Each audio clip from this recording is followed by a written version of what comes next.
Hello everyone, today we are going to start exercise 5.2 of class 10. Now we start with question number 9. If the third and the ninth term of an AP are 4 and minus 8 respectively, which term of this AP is 0? अब question में कह रहा है कि third और ninth term AP की 4 and minus 8 है और हमें बतानी है कि इसकी कौन सी टर्म 0 होगी। ठीक है, इस एपी की कौन सी टर्म 0 होगी। तो हमें गिवन है थर्ड टर्म, मतलब हमें A3 गिवन है 4 और हमें गिवन क्या है, हमें गिवन है A9, नाइन्थ टर्म हमें गिवन है -8 और इसने पूछा है कि इसकी कौन सी टर्म 0 होगी। तो हम उसको ले लेते हैं AN हमारे पास है 0, इससे हम N फाइंड कर लेंगे। ठीक है, अब हमें A3 गिवन दे रखा है, A3 का मतलब क्या होगा, A plus 2D is equal to 4। ये हो गए हमारे पास फर्स्ट इक्वेशन, क्योंकि हमारे पास A और D है नहीं तो इस इक्वेशन 1 ले लेते हैं। और ये A9 मतलब नाइन्थ टर्म है तो ये होगी A plus 8D is equal to -8। ये हो जाएगी हमारे पास सेकेंड इक्वेशन। अब हम लिखेंगे सब्ट्रैक्ट इक्वेशन 1 एंड 2, इन दोनों इक्वेशन को हम सब्ट्रैक्ट कर देंगे। A plus 2D is equal to 4 and A plus 8D is equal to -8। इन दोनों को सब्ट्रैक्ट किया, ये माइनस साइन लगाएंगे तो सब चेंज हो जाएगा। ये प्लस का था, ये माइनस, ये माइनस का था, ये प्लस, ये तो कैंसिल हो गया, एक प्लस एक माइनस, ये प्लस माइनस माइनस और साइन बड़े का मतलब -6D is equal two plus plus plus, तो ये आ जाएगा 12। तो D हमारे पास आ जाएगा 12 अपॉन में -6, तो D आ गया हमारे पास -2। हमारे पास यहाँ पर D की वैल्यू आ गई। अब D की वैल्यू आ गई हमारे पास -2, तो इसे इक्वेशन 1 या 2 किसी में भी पुट करके हम A की वैल्यू फाइंड कर लेंगे। तो value of D put in equation 1, equation 1 में पुट कर देते हैं। इक्वेशन 1 में पुट करेंगे तो ये आ जाएगा A प्लस 2D, D है -2 इज इक्वल टू 4। यहाँ सॉल्व कर देंगे। अब आगे A plus minus -4 is equal to 4, A is equal to 4, ये प्लस का इधर 4 चला जाएगा तो A आ गया हमारे पास 8, A भी आ गया हमारे पास और D भी आ गया। अब हम AN का फॉर्मूला लगा के यहाँ से N फाइंड कर लेंगे। तो हम AN का फॉर्मूला लगाएंगे, AN is equal to A plus N-1D। यहाँ पर N हमारा 0 है, A 8 आया है हमारे पास, N हमें फाइंड करना है और D हमारे पास आया -2। तो ये इधर 0 है, ये प्लस का इधर आकर माइनस का हो जाएगा, -8 इज इक्वल टू N-1 -2। अब ये -2 मल्टीप्लाई में है तो ये डिवाइड में आ जाएगा, N-1 माइनस से माइनस कैंसिल, 2 4 सा 8, 4 आया, ये माइनस का था इधर आकर प्लस का 1 is equal to N, N is equal to 5। ठीक है, यहाँ पर हमारे पास N कितना आ गया, 5। मतलब जो nth टर्म होगी AP की वो 0 होगी। तो हम लिख देंगे therefore fifth term of an AP is 0। AP की फिफ्थ टर्म 0 होगी। Question number 10 is the 17th term of an AP exceeds its 10th term by 7. Find the common difference. अब कह रहा है क्वेश्चन में कि 17th जो टर्म है वो 10th टर्म की 7 ज्यादा है। ठीक है, एक्सीड है मतलब ज्यादा है, उससे फाइंड द कॉमन डिफरेंस, हमें डी फाइंड करना है। तो जो ये कह रहा है हम लिख लेते हैं कि 17 जो टर्म है वो 10th टर्म से 7 ज्यादा है। यही कह रहा है, 17 term of an AP exceed its 10th term by 7। 17 term 10 term का 7 ज्यादा है, तो हमने ये लिख लिया। अब इसका फॉर्मूला लगाते जाएंगे। 17 टर्म को मैं लिख सकती हूँ A plus 6D is equal to A10 को 10th टर्म को मैं लिख सकती हूँ a plus 9d is plus 7। ठीक है, अब ये देखिए दोनों तरफ a है, इधर आकर ये माइनस में आ जाएगा तो a से a कैंसिल हो जाएगा। अब ये 16d और ये इधर माइनस में आ जाएगा 9d इज इक्वल टू 7। 16 में से 9 माइनस होगा तो कितना आ जाएगा 7d इज इक्वल टू 7। अब ये 7 मल्टीप्लाई में है, डिवाइड में चला जाएगा तो d हमारे पास कितना आ जाएगा 1। हमें यही तो फाइंड करना था बस d। कितना सिंपल क्वेश्चन था, हमें d फाइंड करना था और d हमारा फाइंड हो गया। बस ये आपको इक्वेशन लिखनी होगी और डायरेक्ट फॉर्मूला लगाकर आपका आंसर आ जाएगा। अब 11th क्वेश्चन है which term of the AP will be 132 more than it's 54th term. अब कह रहा है क्वेश्चन में कि एपी की कौन सी टर्म 54th टर्म से 32 ज्यादा होगी, मोर देन होगी, कौन सी टर्म। अब वो हमें फाइंड करनी होगी कौन सी टर्म।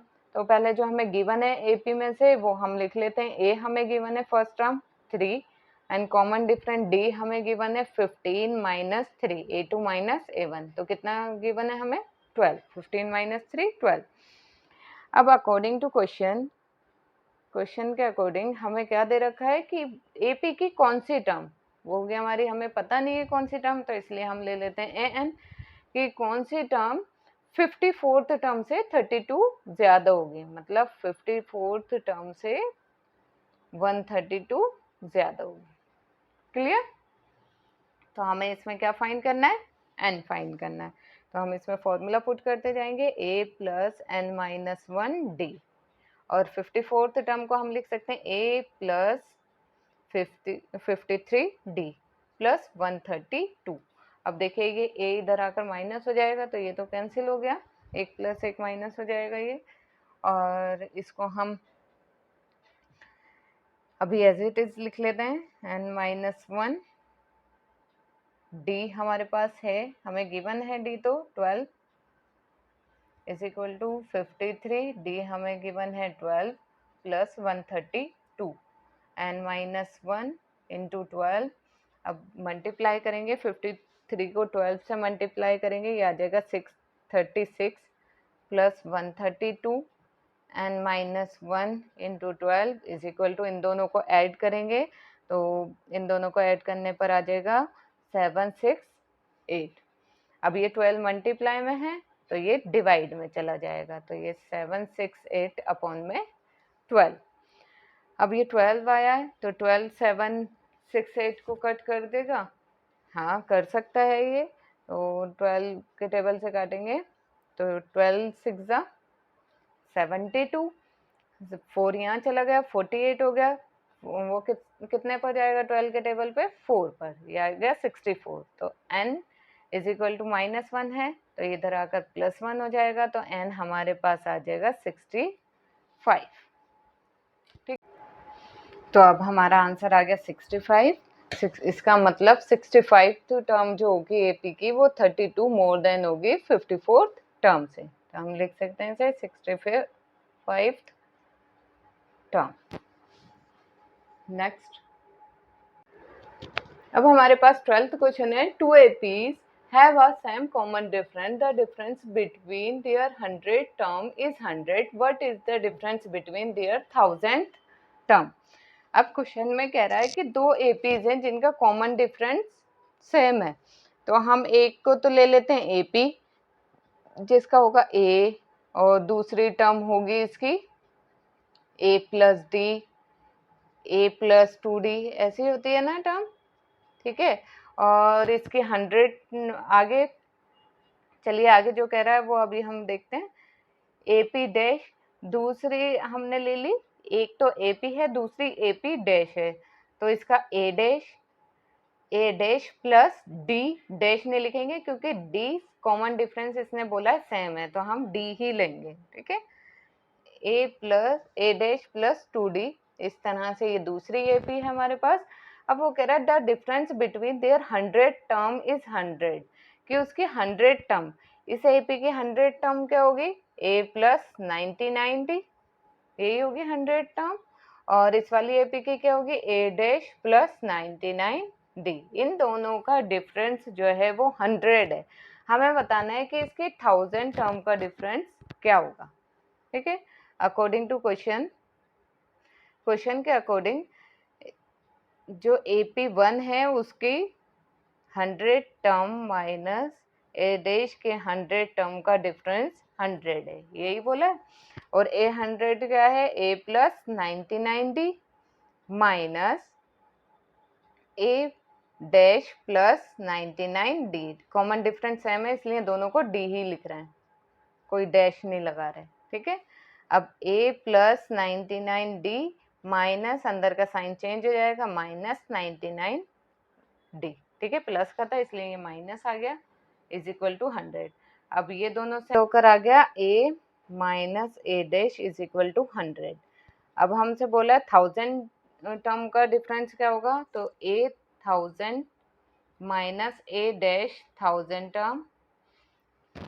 अब A 1000 टर्म क्या होगी, हम इसे लिख सकते हैं A plus 999D minus A plus A dash plus 999D। ठीक है, A प्लस 999D माइनस अंदर का साइन चेंज हो जाएगा, ये माइनस का हो जाएगा, प्लस का था। अब ये देखिए ये कैंसिल हो गया, तो हमारे पास क्या आया, A माइनस ए डैश, और ये तो हमारे पास वैल्यू है A minus a dash. A minus a dash कितना है, 100। तो हमारे पास इसकी वैल्यू कितनी आ गई, 100। मतलब अगर 100 टर्म का डिफरेंस 100 है तो 1000 टर्म का भी डिफरेंस 1000 होगा, अगर कॉमन डिफरेंस सेम है। क्लियर। अब क्वेश्चन नंबर 13 है, how many 3 digit numbers are divisible by 7। हमें बताना है कि 3 डिजिट नंबर कितने होंगे जो 7 से डिवाइड हो जाएं। तो उसके लिए हमें AP बनानी होगी। 3 डिजिट नंबर सबसे छोटा क्या होता है, 3 डिजिट नंबर सबसे छोटा होता है 100। ठीक है, अब AP बनाने के लिए अब बताइए क्या 100 7 से चला जाता है, नहीं, 100 7 से डिवाइड नहीं होता। तो 101 को देखेंगे, 102, 103, या तो आप इस तरह से डिवाइड करके देख सकते हैं। आप यहाँ पर 100 ही ले लीजिए, 7 से डिवाइड करेंगे, 7 1 जा 7, यहाँ आ जाएगा 3। अब यहाँ पर 0 की जगह यहाँ पर हम क्या लिखें जो ये पूरा डिवाइड चला जाए, तो 0 की जगह अगर यहाँ पर 5 होगा, यहाँ पर अगर 5 होगा तो ये 35 हो जाएगा, तो ये चला जाएगा, पूरा 7 से डिवाइड हो जाएगा ना। तो फर्स्ट नंबर हमारे पास आ गया 3 डिजिट नंबर 105। इस तरह से आगे 7 7 जोड़ते रहेंगे तो ये आ जाएगा 112 एंड 119 सो ऑन। अब लास्ट से बड़ा 3 डिजिट नंबर कौन सा होता है, 999। ठीक है, इसे 7 से डिवाइड करेंगे, 7 1 जा 7, ये आ गया 29, 7 4 जा 28, ये आ जाएगा 1। अब यहाँ पर 9 की जगह हम क्या लें, 9 लेंगे तो ये डिवाइड तो होगा नहीं। अब इससे पहले आगे अगर हम लेते हैं तो वो 4 डिजिट नंबर बन जाएगा, तो इससे पहले लेंगे 8, 18 भी नहीं जाता, 17 भी नहीं जाता, 16 भी नहीं जाता, 15 भी नहीं जाता, 14 7 के टेबल से चला जाएगा। इसका मतलब यहाँ 9 की जगह अगर 4 होता है तो हम यहाँ 4 लिखेंगे तो ये 2 पर पूरा पूरा चला जाएगा। ठीक है, तो इसका लास्ट नंबर क्या आ गया, 994। ठीक है, लास्ट टर्म हमें फाइंड हो गए। हमने ये AP बना ली जिसके फर्स्ट टर्म 105 है, कॉमन डिफरेंस 7 है, और लास्ट टर्म इसकी कौन सी आ गई, 994। तो हम लिख लेंगे A हमारे पास है 105, D है हमारे पास 7, एंड लास्ट टर्म आ गई हमारे पास 994। अब AN का फॉर्मूला लगा देंगे, A plus n minus 1 D। AN है 994 इज इक्वल टू A है 105 प्लस n माइनस 1 D है 7। 994 ये इधर माइनस में आ जाएगा, 105 is equal to 9 minus n minus 1 into 7। अब इसको माइनस करेंगे तो कितना आ जाएगा, इसको माइनस करने पर आ जाएगा 889 is equal to n minus 1। ये 7 मल्टीप्लाई में है तो इधर डिवाइड में चला जाएगा। अब 7 से इसको डिवाइड कर देंगे, 7 से डिवाइड करेंगे तो 7 1 ज़ा 7 18, 7 2 ज़ा 14 49, 7 7 ज़ा 49, तो ये आ गया 127। ये माइनस का इधर आकर प्लस का 1 इज इक्वल टू n, तो n हमारे पास आ गया 128। तो इसका हम आंसर लिखेंगे। सो 128 3 digit numbers are divisible by 7। ठीक है, 128 3 डिजिट नंबर होंगे जो 7 से डिवाइड हो जाएंगे।